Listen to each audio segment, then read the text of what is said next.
Hello বন্ধুরা, ৮ বছরের মেয়েকে করে অনেক মজা পেলাম, তাকে করতে গিয়ে আমার পুরো জীবন শেষ। সে বলল আমাকে জোরে দাও, জোরে দিলে বেশি মজা পাই। বন্ধুরা, তোমাদেরকে এখন পানি বের করার গল্পটি শোনাবো। গল্প শুনলে তোমাদেরও করতে ইচ্ছে করবে। কেউ এসব কথা শেয়ার করতে চায় না, তারপরও আমি তোমাদেরকে আমার সাথে ঘটে যাওয়া গল্পটা শেয়ার করছি। বন্ধুরা, তোমাদের জন্য গল্পগুলো বানাতে আমার অনেক কষ্ট করতে হয়, তাই বন্ধুরা দয়া করে চ্যানেলটি সাবস্ক্রাইব করো এবং পাশে থাকা বেল আইকনটি প্রেস করো। চলো দেরি না করে গল্পে আসি। বাসায় প্রবেশ করেই রাজেশ তার রুম থেকে গঙ্গানির আওয়াজ পেল।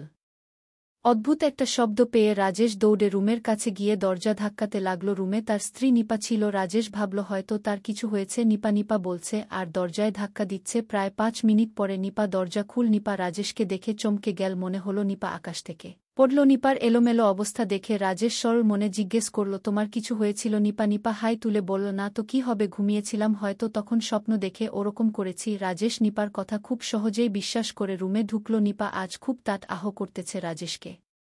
ওয়াশরুমে যাওয়ার জন্য রাজেশ ওয়াশরুমে গিয়ে ভাবল, সত্যিই পাগলি আমার খুব কেয়ার করে, কত ভালোবাসে আমাকে। এমন সময় রাজেশ রুমে দরজা লাগানোর শব্দ পেল। ভাবছে হয়তো রুমে ঢোকার সময় দরজা লাগানোর কথা ভুলে গেছে, তাই হয়তো নিপা দরজা লাগিয়ে দিল। রাজেশ ওয়াশরুম থেকে বের হয়ে দেখল নিপা সোফায় বসে উপরের দিকে তাকিয়ে আছে। রাজেশ নিপার পাশে বসে বলল, একই আমার রানী, খুব চিন্তিত মনে হচ্ছে তোমাকে। কিন্তু নিপা রাজেশের থেকে দূরে সরে গেল। বলল, এখন দুষ্টুমি করো না রাজেশ, আমার ভালো লাগে না। টেবিলে খাবার দিয়েছি, তুমি খেয়ে নাও। রাজেশ কিছুটা চমকে গেল, তারপর বল, কি হলো নিপা, তোমার আজ এমন করছো কেন? নিপা বলছে, কিছু হয়নি, মাথাটা কেমন যেন ব্যথা করতেছে। রাজেশ নিপার আচরণে কিছুটা হকচকিয়ে গেল। ধরে বল, কি করো নিপা? নিপা রাজেশকে ছাড়িয়ে নীল। রাজেশ বল, কি হয়েছে বলতো? তখন বললে মাথা ব্যথা, আর এখন আবার ছাড়িয়ে নিলে যে?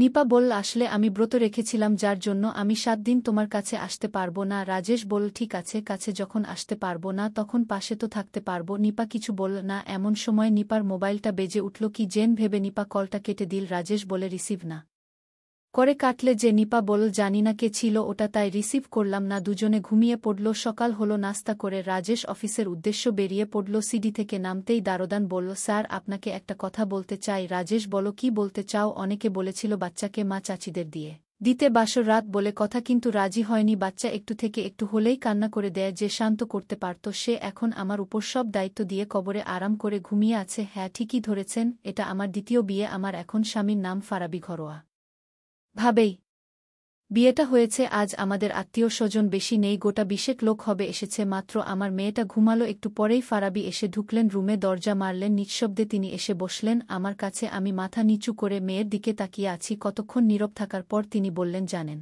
তো আমাদের দুজনেরই এটা দ্বিতীয় বিয়ে। আমি মাথা নাড়লাম। তিনি তাচ্ছিলের সুরে বললেন, কেন, আমার স্ত্রী ছেড়ে গেছে এটা জানেন? আমি আবারও হ্যাঁ সূচক মাথা নাড়লাম। তিনি মৃদু হেসে বললেন, আমাদের ৭ বছরের প্রেম আর ১ বছরের সংসার জীবন ছিল, কিন্তু আমাদের সবটা প্রেমই রয়ে গেল, ভালোবাসা হয়ে ওঠেনি। আমি তাকে মাতৃত্বের সুখ দিতে পারব না জেনেই ছেড়ে চলে গেল। আমি চুপ করে রইলাম। কি নাম ওর? মাইশা। বাহ, অনেক সুন্দর নাম তো। ওর বাবার দেওয়া, দেখতেও কি বাবার মতো হয়েছে। হুম, আমার কোলে দেবেন একটু? এবার আমি তার দিকে তাকালাম, মুখে আকুতি ভরা, চোখ পানি ভরে উঠছে। দিলাম তার হাতে। মেয়ে আমার যদিও জেগে গিয়েছিল, কিন্তু কাঁদল না। ফারাবি খেলল কতক্ষণ তার সাথে, আর মাইশা হাসছে। আমি অবাক হয়ে তাদের দিকে তাকিয়ে আছি। তাকে মেহরাজ আমার প্রাক্তন স্বামীর মতো লাগছে। খেলা শেষে ওকে কোলে নিয়ে ঘুম পাড়াতে পাড়াতে বললেন, জানেন আমার মেয়ের খুব শখ ছিল নূপুরকে বলতাম আমরা মেয়ে নেব, কিন্তু বুঝতেই পারিনি সে ক্ষমতা আমার নেই। মাইশা না থাকলে হয়তো এই বিয়েটাও হতো না। কে চাইবে এমন ছেলের কাছে মেয়ে দিতে? মাইশাকে পাশে শুইয়ে দিয়ে বললেন, আপনি ঘুমিয়ে যান, সারাদিন খাটুন গেছে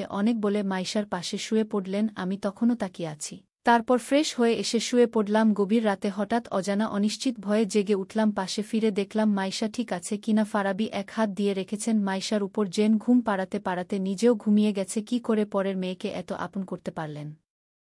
সকালে চোখ খুলতেই দেখলাম মাইশা, ফারাবি কেউই নেই। আমি ধর্মট করে উঠে বসে আশেপাশে তাকাতেই বারান্দায় চোখ পড়ল। ফারাবি রোকিং চেয়ারে বসে ঘুম পাড়াতে চাইছে। মাইশাকে আমি কাছে যেতেই বললেন, কান্না করছিল, আপনার ঘুম ভেঙে যাবে দেখে এদিকে নিয়ে এসে ঘুম পাড়াতে চাইছিলাম। দুষ্টু বাচ্চাটা কি কিছুতেই ঘুমাতে চাইছে না। আমি দেখলাম মেয়ে হাত দিয়ে ফারাবির দাড়ি নিয়ে খেলছে। আমি ফিক করে হেসে দিলাম। তিনি বললেন, হাসছেন যে? মেয়ের আমার আপনার দাড়ি পছন্দ হয়েছে? তা কি হয়েছে? ভাবছি আরও বটকর দাড়ি, মেয়ে যাতে খেলতে পারে। আপনি ফ্রেশ হয়ে নিন। আমি মুচকি হেসে ফ্রেশ হতে গেলাম।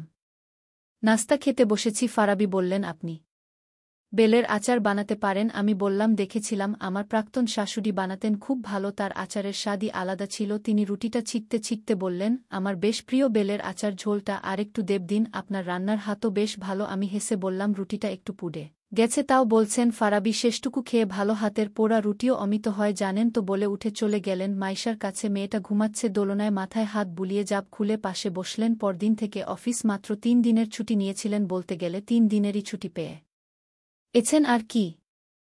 প্রথম বিয়ে হলে হয়তো সপ্তাহখানিক ছুটি পেতেন। বের হওয়ার সময় জুতো করতে পড়তে বললেন, আমার খুব শখ ছিল কাজে যাওয়ার আগে বুয়ের কপালে তারপর বাসায় চলে আসে, মনে হয় বিশেষটা আমরা জানতে পারছি, সেই জন্য এখন আর যায় না। আমি ও ভাবিকে ফোন দিয়ে খবর নেই, ভাবি ও বলে এখন দেখি না। কয়দিন ধরে আমার জামাইকে দেখি, এখন অনেক টেনশনে থাকে আমার সাথে, এখন আর আগের মতো সম্পর্ক নেই, তেমন কথা হয় না, একসাথে থাকি কিন্তু কোনো মনের মিল নাই, সংসার করব কি না করব না এসব নিয়ে সারাক্ষণ চিন্তা। আমার ভাবির কাছে শেয়ার করি, বান্ধবীদের কাছে আর করি, কি করব, সবাই একটা কথাই বলে, পুরুষ মানুষ একটু একটু এমন হবেই, তাই বলে কি সংসার ছেড়ে চলে আসতে হবে নাকি? এখন কিছুদিন দেখ, যদি ভালো হয় তাইলে বাচ্চা নিয়ে নে, তাইলে সব ঠিক হয়ে যাবে। আমার শাশুড়ি ও বল একই কথা, কিছুদিন যাবত যেহেতু দেখছি উনি আর রাতে কোথাও যায় না, অনেক চিন্তা ভাবনা করে সিদ্ধান্ত নিলাম সংসার করব। আজকে সন্ধ্যার পর আমি আমার জামাইকে ফোন দিলাম, বললাম তাড়াতাড়ি বাসায় আসতে। উনি বলল এখন আর ফোন দিয়ে বলতে হবে না, আমি এমনি তাড়াতাড়ি বাসায় আসি। বেডা মানুষ এটা ভাবে না একসাথে থেকে ও কাছে আসে না, কথা বলে না, আর আজকে এতদিন পর ফোন দিল, নিশ্চয়ই কোনো কারণ আছে। হ্যাঁ, আজকে মনটা অনেক ভালো, তাই শাড়ি পরেছি, সেই জন্য জামাইকে ফোন দিয়ে বললাম তার আতাড়ি বাসায় আসতে। শাড়ি পরে আজকে আব্বুকে ও ভিডিও কল দিচ্ছি, আব্বু অনেক খুশি আজকে। আব্বুর রুমমেট ও আজকে আমাকে দেখে বলছে আমি নাকি অনেক সুন্দর। আমার আব্বুকে বলতাছে আঙ্কেল আপনার এত সুন্দর একটা মেয়ে আছে, আগে তো বললেন না। ওনার কথা শুনে আমিও অনেক হাসলাম। আজকে রাত 9:00টার পর জামাই বাসায় চলে আসে, আমাকে শাড়ি পরা দেখে একটু তাকিয়ে চলে যায় ফ্রেশ হতে। রাতের খাবার খেয়ে শাশুড়ির সাথে কথা বলে রুমে চলে এসেছে। আমি চুপচাপ শুয়ে আছি, উনি আমার পাশে শুয়ে ফোন টপছে, আমি আর চোখে ওনার দিকে তাকিয়ে আছি, কোনো সাদা পাই না। ওনার মেয়ে এরা শাড়ি পরলে নাকি পুরুষ মানুষ পাগল হয়, আমারটা মনে হয় অন্যরকম, গাটা জোল আছে শুধু। আমি মেয়ে হয়ে কিভাবে ওনাকে কাছে টানি, লজ্জায় বিষয়। আর বললাম আমার উপরে রাগ করে থেকো না, আসো আমরা সবকিছু ভুল ও সুন্দর একটা সংসার করি। তবে গাড়ি বেশিক্ষণ চলতে পারেনি, তেল শেষ হয়ে গেছে। পরের দিন সকালে শাশুড়ি আমাকে বলছে তোমার জামাই যে 7-8 দিনের জন্য চিটাগাং তার কোনো বন্ধুর বাড়িতে বেড়াতে যাবে, এটা